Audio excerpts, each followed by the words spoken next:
réfléchi autour de la problématique. Mon parcours scolaire contribue à construire mon identité, mais est-ce que la réciproque est-elle vraie? Donc d'abord, on a commencé par affirmer, oui, mon parcours scolaire, effectivement, forge mon identité. D'abord, grâce par exemple à autrui, grâce à l'apprentissage, on développe notre... Mais il y a aussi également les expériences qui nous forgent. Mais on a trouvé que mes résultats scolaires peuvent effectivement refléter mon identité. Nous, on a essayé de trouver une solution pour qu'il n'y ait pas une certaine influence. Et donc, il y a comme influence, on a la sociabilité, le partage des idées, l'échange, mais aussi il peut avoir des influences négatives comme la discrimination et l'isolement.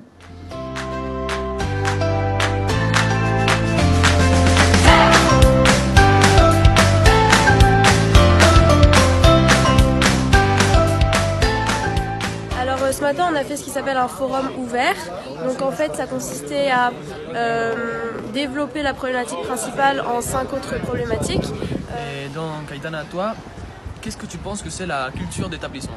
Moi, je pense que la culture d'établissement est formée surtout par les profs et le personnel de l'école, ce qui concerne aussi l'APA, le CVL, le directeur et tous les projets qui font dans l'école. L'appareil technique, en gros. Oui. Et tu ne penses pas que les élèves qui finalement font vivre le lycée ont aussi un rôle prépondérant dans la culture d'établissement? Bien sûr, parce qu'en plus dans le système français, comme une école laïque, on trouve beaucoup de points de vue différents dans la religion, politique, dans vraiment l'ambiance et plus il y a une diversité. Et donc je pense que si on est une très grande partie et que ça fait que le lycée veut changer des projets avec des lycéens et des élèves. Oui. Aussi évidemment la langue, les matières, en fait les spécialités de l'école se construisent aussi, on passe à ce qu'on fait, à ce qu'on étudie. Tout forme partie de la culture d'établissement parce qu'au final c'est ça qui nous instruit et qui nous transmet les connaissances qu'on a plus tard. L'établissement il doit quand même faire sentir l'élève bien pendant l'école.